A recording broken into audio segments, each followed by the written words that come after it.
شیخ حر عاملی یہ جو مشہد مقدس میں دفن ہے بیان فرماتے ہیں یہ شیخ حر عاملی ہوئے کہ اتنے جید عالم ہیں کہ آج ان کی کتاب کو پڑھے بغیر کوئی مجتہد نہیں بن سکتا.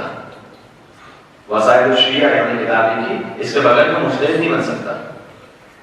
یہ بیان فرماتے ہیں کہ میرا ایک دوست تھا جو فاسق اور فاجر تھا, تو اس سے میں نے تعلق توڑ لیا تھا. جب اس کا انتقال ہوا تو بہت عرصے بعد میں نے اسے خواب میں دیکھا. تو یہ خود آیت اللہ مشترک ہیں بلکہ مرجع تقلید ہیں, دوسرے بھی تقلید میں تھے. تو انہوں نے سوال کیا کہ یہ بتاؤ کہ تمہارے عمل کی بنیاد پر فسق و فجور کے ساتھ زندگی گزاری تھی, کیا ہوا مرنے کے بعد؟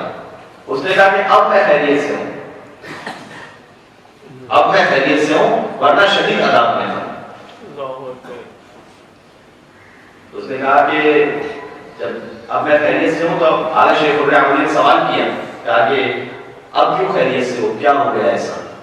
کہ مجھے نہیں معلوم, ہمارے قبرستان میں خاتون کو دفن کیا گیا اور جب اسے دفن کیا گیا تو مولا حسین علیہ السلام اس کی زیارت کو تشریف لائے ہیں. سبحان اللہ.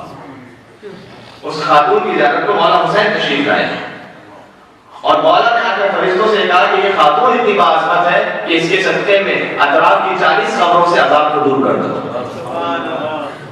لہذا عذاب کو دور کر دیا گیا. تو میں خوش نصیبوں میں تھا کہ عذاب اس سے دور ہو گیا.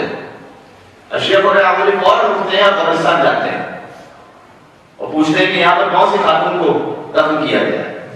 بتایا گیا کہ یزد کے ایک بزنس مین کی بیوی ہے, کپڑا بیچا کرتا تھا وہ تاجر, اس کی بیوی ہے.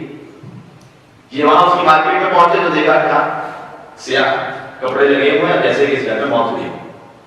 تو وہاں جاتا ہے, اس سے سوال کرتا ہے, فوراً پوچھا کہ تمہاری بیوی کا امام حسین السلام سے کیا تعلق تھا؟ تو سوال ایسا تھا کہ اس نے کہا کہ آپ کیوں پوچھ رہے ہیں؟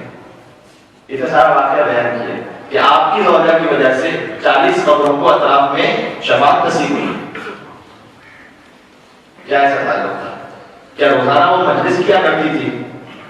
جواب دیا نہیں, روزانہ مجلس تو نہیں کر سکتے.